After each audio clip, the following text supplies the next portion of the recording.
market was alive with strange colors, voices, and smells. Stalls of wood and metal stood side by side, filled with alien fruits, shining stones, and weapons from distant worlds. Traders shouted prices, children ran between the crowds, and the air was heavy with smoke from cooking fires. But in the middle of this noise, one human stood still. His name was Daniel. He kept his hood low and his voice calm as he spoke to a tall trader with 4 arms. Daniel's words were quiet, almost lost under the sounds of the market. "Do you have it? The thing I asked for?" His voice carried a weight, a hidden worry, as if this deal was more dangerous than he wanted to admit. The trader leaned forward, his thin lips curling. "I have what you want, human. But the price? The price is high. Are you ready to pay it?" Daniel's hand touched the small pouch at his belt. He had saved for months to afford this. Whatever the trader carried was important enough that he had traveled across worlds to find it. He was just about to answer when he felt it. A shadow, a heavy stare. He turned his head slightly, and that was when he saw her, the Beastwoman. She was taller than most men, her body strong like carved stone. Her fur was dark brown, almost black, and her eyes glowed with a golden fire. Around her neck hung sharp teeth from animals Daniel could not name. Her hands, tipped with claws, rested on her hips as she stood at the edge of the crowd. She was not speaking. She was not moving. She was simply glaring at him. It was not the look of a stranger. It was the look of someone who saw something she did not like. Daniel froze. His breath caught. He had never seen her before, yet her stare pressed against him like a heavy weight.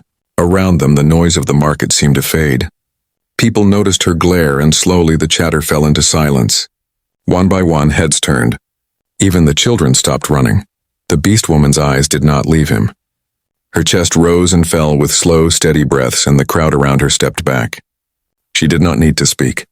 Her presence spoke for her. Everyone knew she was dangerous.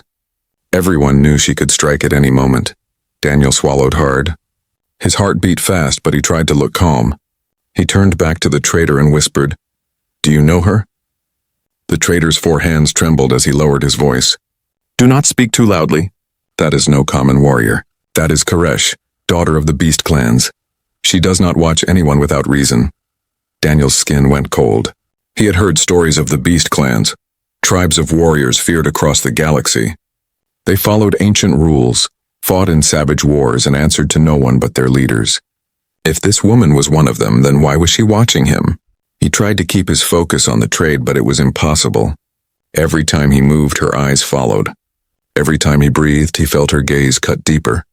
Finally, he turned back and met her eyes. The moment was sharp, like lightning in the air. The Beastwoman's lips curled not into a smile, but into something colder. A promise, a warning. Daniel looked away quickly, but the damage was done. The crowd now whispered louder. A human under the stare of a Beastwoman was no small matter. Some whispered that he had insulted her. Others whispered that he had stolen from her people. Traders pulled their goods back into their stalls. Guards shifted uneasily at the edges of the market. The trader leaned close, his voice a fearful hiss. "Human, whatever business you have, finish it quickly. Her glare is not a small thing. If Koresh watches you, the market is no longer safe." Daniel clenched his jaw. He had no choice. He needed what the trader carried, and he could not leave without it. Yet now he felt the weight of 100 eyes, and in the center of them all, the golden fire of hers. Seconds stretched like hours. Daniel forced himself to speak again, but his throat was dry. I can pay the price. Give me what I came for." The trader opened his satchel, but his hands shook. Before he could pull out the item, a sound filled the air. A low growl. The Beastwoman had moved. Her heavy steps echoed as she began walking toward him, slow and deliberate. The crowd split apart, clearing a path. No one dared to stop her. No one dared to speak. All eyes were on her as she drew closer, her glare never softening, never breaking. Daniel's breath quickened. His body wanted to run, but his legs were locked. He had faced danger before, but never like this. There was no weapon in her hand, yet she was more dangerous than any soldier he had met. When she finally stopped, she was only a few steps away. Close enough for him to see the scars across her arms, close enough to hear the rumble of her breath. She tilted her head, studying him like a predator studies prey. The market was silent. Even the wind seemed to hold its breath, and then she spoke. Her voice was deep, filled with power. One word was enough to make the traitor drop his satchel. One word was enough to make the entire crowd stiffen. Daniel's heart pounded. He could not guess what would come next. The Beastwoman's glare burned into him. And in that frozen moment he understood one thing clearly. Whatever she said or did next could change everything. The air was heavy. The Beastwoman's single word still hung in the silence. You. Daniel's chest tightened. His throat was dry. He had faced soldiers, thieves, even hunters on strange planets, but never had one word shaken him so deeply. This was no ordinary encounter. The market, usually alive with laughter and bargaining, now stood frozen. Even the smoke from the cooking fire seemed to rise slower, as if the world itself feared to move. The Beastwoman took one more step, her clawed feet scratching against the stone floor. She stood taller than Daniel, her shadow stretching over him like a dark wave. Her golden eyes narrowed, burning with a fierce light. "Why are you here, human?" she asked, her deep voice rumbling like thunder rolling across distant mountains. Daniel tried to answer, but his tongue felt heavy. He forced himself to meet her stare, though every instinct told him to look away. I came for trade," he said, his voice barely more than a whisper. A ripple of disbelief moved through the crowd. No one traded words so casually with a Beastwoman. The trader beside him lowered his head quickly, muttering prayers under his breath. The Beastwoman tilted her head, her ears twitching as if she could hear more than just his words. "Trade?" she repeated, her tone sharp, mocking. She stepped closer and Daniel felt her breath on his face. Hot, steady, dangerous. "Do you think I am a fool?" Her growl made the ground tremble. Several people in the crowd stepped back, pulling their children behind them. The guards at the edge of the square tightened their grips on their weapons, but none dared to move forward. To challenge her was to invite death. Daniel clenched his fists. He could not show weakness, not now. "I mean no harm," he said slowly, carefully. "I came only for what I need." Her claws tapped against the ground. Tap, tap, tap. The sound echoed like a countdown, as if time itself was running out. Her glare sharpened. The trader finally spoke, his voice shaking. "Great Koresh. He is only a traveler. He carries coin, nothing more." Koresh, the Beastwoman, snapped her eyes toward the trader. The poor man flinched as if struck. Her voice was low but sharp as a blade. "Do not speak for him." The trader fell silent at once, bowing his head lower. Daniel felt sweat on his brow. This was no simple warning. She wanted something from him, but he did not know what. Every second stretched, filled with danger. He realized this was not only about his trade. It was about him. Koresh leaned closer, so near that Daniel could see the scars running along her jawline. "You wear something that does not belong to you," she said at last. Daniel blinked, confused. "What?" Her claw rose, pointing straight at his chest. The small pendant around his neck glimmered in the dim light.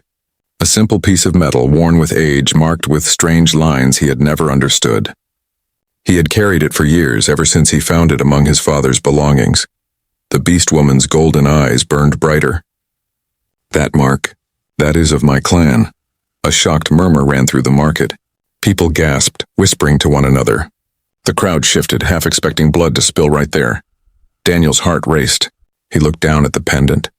It had always been a mystery to him, but now it seemed more dangerous than he could ever imagine. Koresh's claws curled into a fist. "Tell me, human, how do you have the sign of my people?" Daniel swallowed. His mind raced. Should he tell her the truth? That he found it in a box of forgotten things? That his father once spoke of saving someone long ago in a place Daniel had never seen? The silence pressed down on him, demanding an answer. Finally, he said, "It was my father's.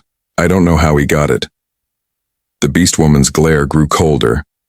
For a long moment she said nothing. Then she turned her head, scanning the crowd as if deciding whether to act. The people waited, frozen. Every breath was sharp, every heartbeat loud.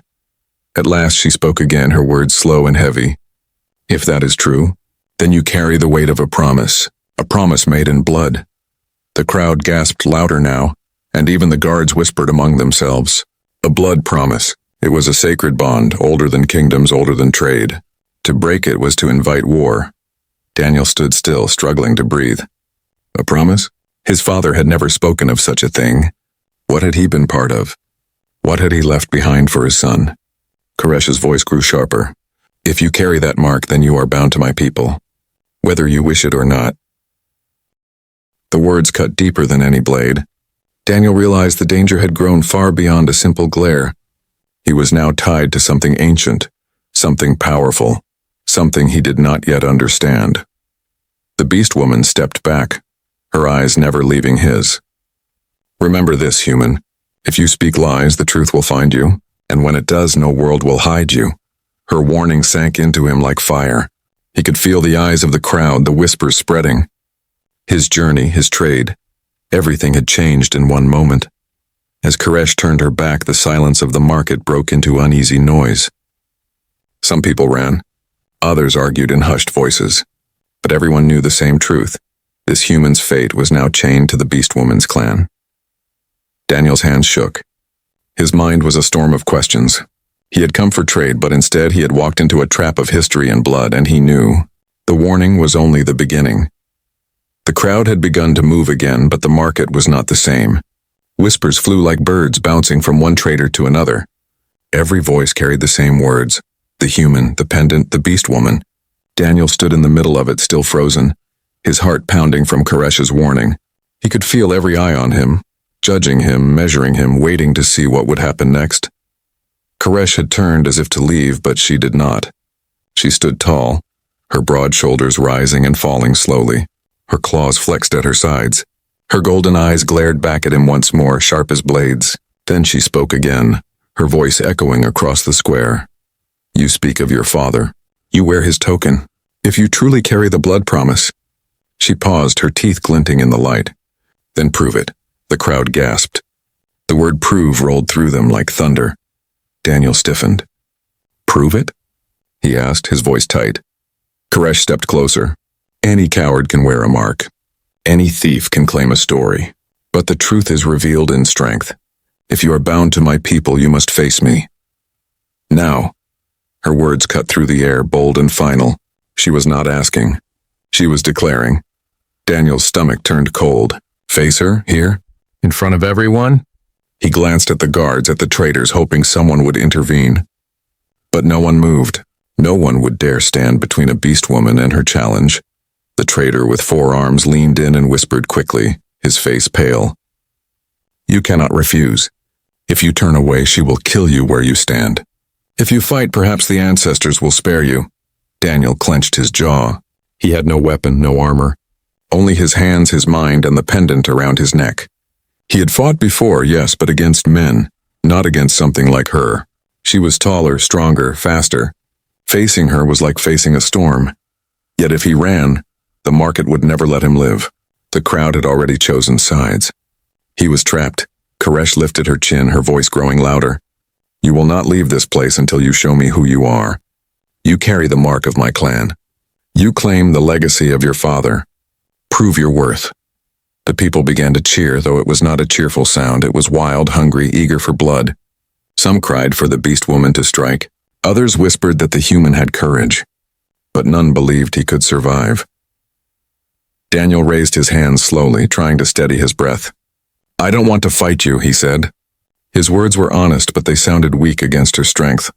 Koresh's lips pulled back, showing sharp teeth. You think this is choice? No, this is truth. My people do not honor words. We honor action. With that, she raised one clawed hand and pointed to the open square in the center of the market. Stand there. Face me. Daniel hesitated only for a moment.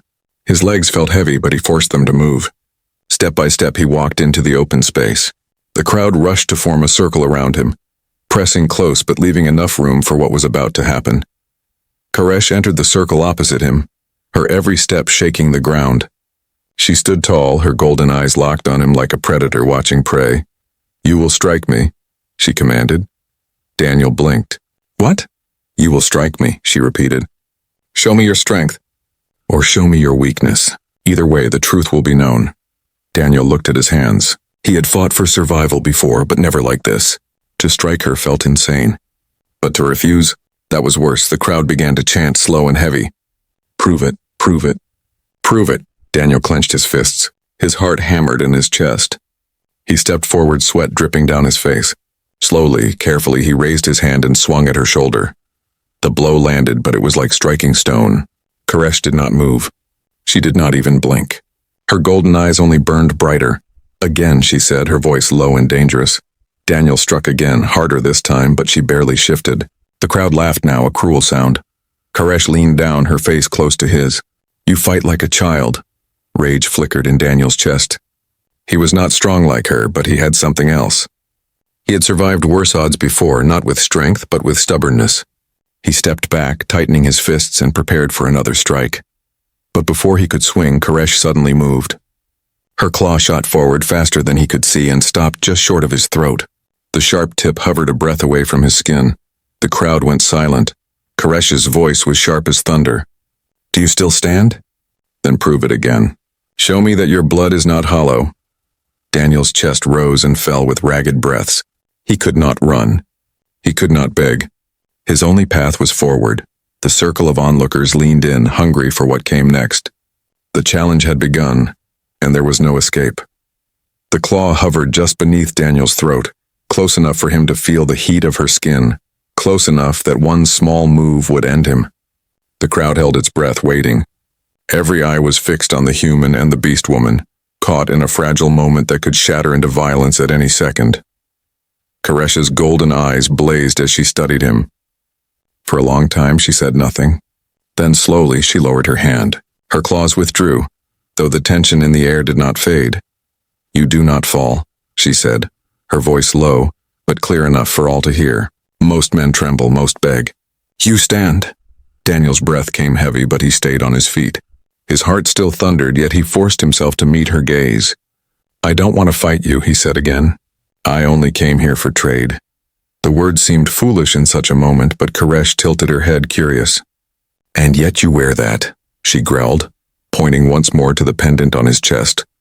Daniel looked down. The simple metal piece hung against his shirt, scratched and worn with age. It was nothing to him but a keepsake from his father. Yet in Koresh's eyes it burned like a torch. "That mark is not for trade," she continued, her voice sharper now. "That mark belongs to my people, my clan. It is not found in markets. It is not earned with coin. It is given or taken." The crowd stirred, whispers rising like wind in tall grass. Some pointed, others shook their heads, but all were drawn closer by the mystery. Daniel touched the pendant with trembling fingers. "It was my father's," he said, louder this time. "I never knew its meaning. He told me nothing, only that I should keep it." Koresh's eyes narrowed, searching him, weighing his words. Then she leaned closer, so close he could see the tiny scars along her muzzle. "Your father carried this?" "Yes." "Then he was no ordinary man." Her voice was like iron striking stone. "Do you know what this is?" Daniel shook his head slowly. The Beastwoman extended her claw and traced the lines carved into the metal. Strange symbols twisted across its surface, marks Daniel had never understood. To him, they were just patterns. To her, they were fire. "This," she said, her voice now carrying the weight of history, "is the crest of the blood oath. Long ago, one of your kind saved one of mine. A life for a life. That bond cannot be broken. It passes through generations. The one who carries this mark is forever tied to the beast clans." The crowd gasped. Murmurs spread quickly, some with awe, others with fear. A blood oath was no small thing. It was older than kingdoms, older than peace itself. It was law beyond law. Daniel's stomach twisted. His father had never spoken of this, never explained why he had kept the pendant so close. Now the truth was rising around him like a storm. "My father," Daniel whispered, "he once told me about saving someone. A child. He said it was long ago on a world I never saw. He didn't tell me details, only that it mattered." Koresh's eyes widened slightly, the first sign of surprise she had shown. "A child," she echoed. Her claws flexed as she looked away, remembering something only she knew. The traitor with 4 arms finally dared to speak. His voice trembled with respect. "Great Koresh, if this is true, then this human carries the promise of his father. He cannot be judged as thief or stranger. He is bound." Koresh silenced him with a glance, but she did not deny the words. Instead, she turned back to Daniel. Her golden eyes burned hotter now, filled with something more than anger, something closer to conflict. "If what you say is true," she said, "then your father's act lives on in you. The blood oath is sacred. It cannot be broken. You are bound to us, human, bound in ways you do not yet understand. Daniel's heart pounded harder, bound to a clan he had never seen, to people he did not know. His mind swirled with questions, but none had answers. The crowd buzzed louder, restless with the weight of the revelation. Some shouted that he must be honored. Others demanded he be tested further. The square grew hot with voices rising higher and higher until Koresh raised her claw. Silence fell at once. She looked at Daniel with eyes like fire. If you carry the crest, then you carry the responsibility. My people will not accept empty words. You will be judged by your actions. You will prove your worth to the clan, or you will fall. Her voice was final, sharp as a blade cutting the air. Daniel tried to steady himself. The ground beneath him felt unsteady, as if the world itself had shifted. He had come here for trade, but now he carried something far heavier than coin or goods. He carried his father's secret. He carried a legacy he did not understand. Koresh stepped back, her chest rising and falling with slow breaths. The crowd whispered again, this time with awe. The human had been marked, chosen, tied to the blood oath. His journey had already changed, and everyone knew it. Daniel looked down at the pendant, the small piece of metal that suddenly weighed as much as a mountain. For years it had been only a memory of his father. Now it was a chain binding him to a destiny he could not escape. Koresh's voice broke the silence once more, low and final. The secret is revealed, but the test has only begun. The crowd shivered, and Daniel knew the worst was still to come. The market had turned into a storm of whispers. People no longer cared about fruit, weapons, or trade. Their eyes were fixed on Daniel, the human with the pendant, and Koresh, the Beastwoman who had called him out. Some stared at him with awe. Others looked at him with suspicion, even hatred. A blood oath was not a small matter. To the beast clans, it was life itself. Daniel felt the weight of every stare pressing against him. The pendant on his chest felt heavier than stone. His father's secret was no longer hidden. It was alive, dragging him into a world he never asked for. Koresh stood in front of him, unmoving, her golden eyes burning like fire. She did not speak at first, but her silence was louder than any roar. Finally, she said, "You carry the crest. That means you must choose. Will you accept the bond, or will you reject it?" Her words were clear, but their meaning twisted through Daniel's mind. What did it mean to accept? What did it mean to reject? He wanted to shout that none of this was his fault, that he had never asked for it. But deep down he knew that excuse would mean nothing here. The traitor with 4 arms whispered in a trembling voice, "If you reject the oath, you spit on her clan. That would mean death, human. Not just here, but anywhere you go." Daniel's throat tightened. He turned slightly, looking at the circle of faces around him. The people were restless, waiting for his answer. If he refused, they would tear him apart.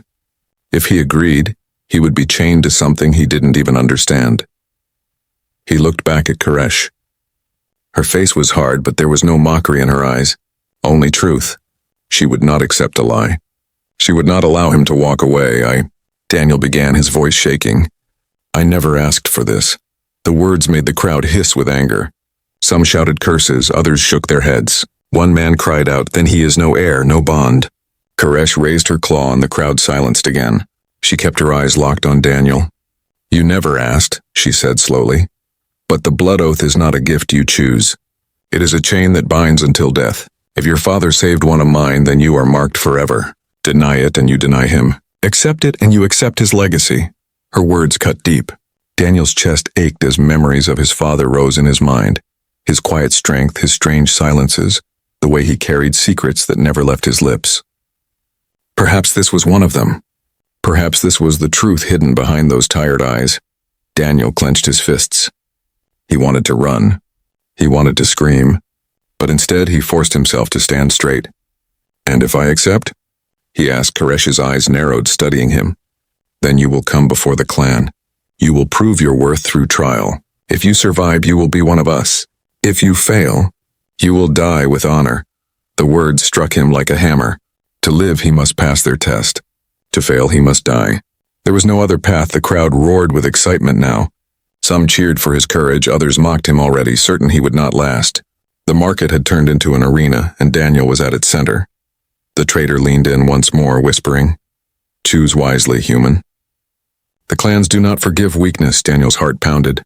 His choice was no longer just about him. If his father had saved a life, then he could not let that act turn to nothing. To reject the oath was to spit on his father's memory, but to accept was to step into fire. He lifted his head and spoke loud enough for all to hear. I will not reject it. If this is my father's legacy, then I will face it. The words struck the air like thunder. The crowd erupted, some with cheers, some with laughter, some with cries of disbelief. Koresh's golden eyes burned brighter now. She stepped closer until she stood only a breath away. Then hear this, human. From this moment on, you are bound to my people. There is no turning back. Your decision has chained you to us. Daniel's chest tightened. He had spoken the words, and now they could never be taken back. Koresh raised her head and turned to the crowd. This human has chosen the path of the oath. He will face the trial of worth. The crowd roared again, louder than before. The circle of strangers no longer looked at Daniel with curiosity. Now they looked at him as prey about to step into the jaws of something ancient. Daniel's hands trembled at his sides. His fate had been sealed. He had chosen, and the path ahead was filled with danger he could not yet imagine. But somewhere deep in his chest a spark of determination flickered. His father had carried this secret. His father had made a promise. Now it was his turn. Koresh's voice was the last thing he heard before the crowd began to push him forward. The decision is made. Now the trial begins. The market was no longer a place of trade. It had become a circle of judgment. The stall stood abandoned, goods left forgotten as every eye fixed on the human and the Beastwoman. The whispers were gone now, replaced by a deep silence, heavy and sharp. Everyone knew what was coming. Koresh stood tall, her golden eyes locked on Daniel. Her voice carried through the air like thunder. He has chosen the path of the oath. Now he will face the trial of worth. The crowd erupted in wild cries.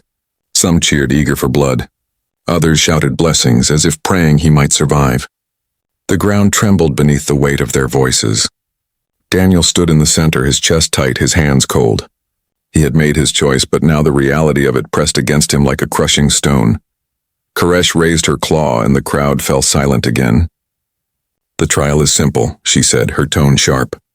You will stand against me, not as enemy, not as prey, but as one who seeks to prove himself. You must endure. You must rise again and again until either you fall or I bow. Daniel swallowed hard. He had no weapon, no armor, no shield. He was a man alone, standing against a warrior carved by battle. Yet he could not turn back now. To retreat would mean death. To fight would mean pain. But to endure, that was his only chance. The circle widened, giving them space. The crowd leaned forward, hungry for the fight. A hush fell, thick and heavy, broken only by the sound of Daniel's breathing and the low growl that rumbled from Koresh's chest. Then, without warning, she moved. Her body lunged forward, faster than he thought possible. One clawed hand swept across, aimed for his shoulder. Daniel barely managed to throw himself aside. The strike missed by an inch, but the force of it shook the ground where he had stood. The crowd gasped, some shouting, some laughing. Daniel stumbled, his legs shaky, but he did not fall. He clenched his fists, forcing himself to steady. Koresh turned to face him again, her teeth flashing. Good, you do not fall easily. Her next strike came even faster. Daniel raised his arms, blocking as best as he could.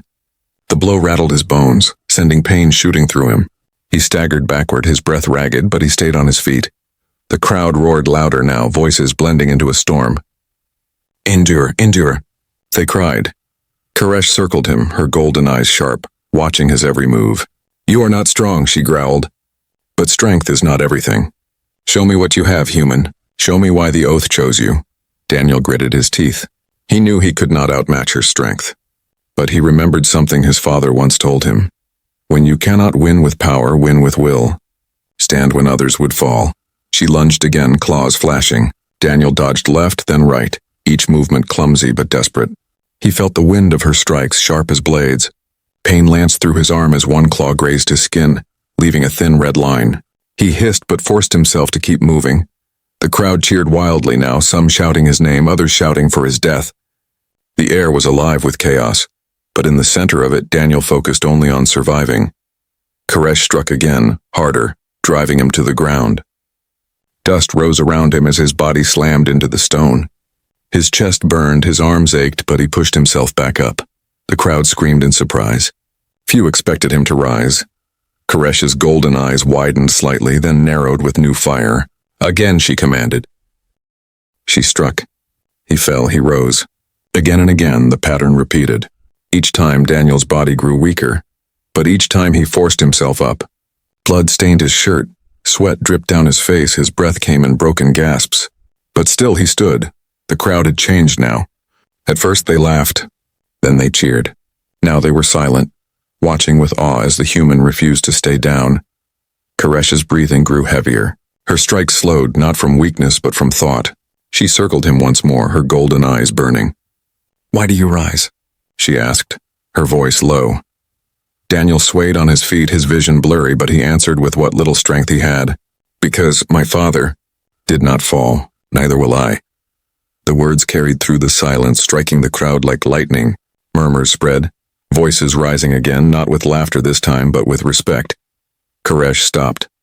For a long moment she did not move. Then she lowered her claws.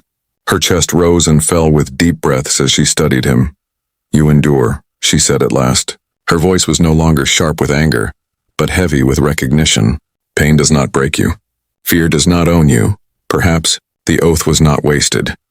The crowd erupted once more, their cheers shaking the ground. Daniel stood trembling, barely able to keep upright. But he had done it. He had faced the Beastwoman. He had endured. Koresh raised her head and roared, her voice echoing like thunder across the market. "The trial is not yet complete, but he has proven his will." The people answered her roar with their own, filling the air with fire. Daniel's body screamed with pain, but inside something else burned brighter than the wounds. A spark of pride, a flicker of hope. He had survived, and he knew now the trial was far from over. The roar of the crowd echoed across the market, shaking the walls of the stalls and rattling the air like thunder. Daniel stood in the middle, broken and bleeding, yet still on his feet. His body screamed in pain, but his spirit burned brighter than ever. He had survived every strike, every fall, every blow meant to crush him. He had risen again and again, refusing to stay down. Koresh, the Beastwoman, stared at him with golden eyes that no longer carried only fury. Now they carried something else, recognition. She had tested him, pushed him to the edge of death, and still he endured. Few had lasted so long against her. None had done it without weapon or armor. The crowd began to chant, their voices wild and unstoppable. "Human, human, human!" The same people who once mocked him now shouted his name. The air was alive with fire. Daniel swayed, almost falling, but caught himself. His chest rose and fell in ragged breaths, his vision blurred, but he refused to collapse. He looked at Koresh and saw her claws still raised, her body still strong, but her eyes were searching. "Why do you still stand?" she asked, her voice low, almost curious. Daniel's throat ached, his lips dry, but he forced the words out. "Because falling would betray my father, and I will not." Silence fell like a hammer. The crowd that had been roaring moments ago froze, stunned by the weight of his words. Koresh's claws trembled slightly, though she tried to hide it. Her golden eyes locked onto the pendant on his chest, the mark of the blood oath. Memories flickered in her mind, memories of stories told by her elders, of a human who once saved one of their own, a human who bore the same fire in his eyes. She stepped forward, slow, deliberate. Daniel did not move. He had no strength left to dodge. If she struck now, it would be the end. The crowd leaned in, breathless, waiting for blood. Koresh raised her claw high. The sunlight gleamed against it, sharp and deadly. Gasps filled the air. Daniel lifted his chin, ready for the end. But then, she stopped. Her claw froze in the air, hovering inches from his chest. Her eyes widened as if something unseen had struck her. Her lips parted, and for the first time since their meeting, her voice softened. "You are the one," she whispered.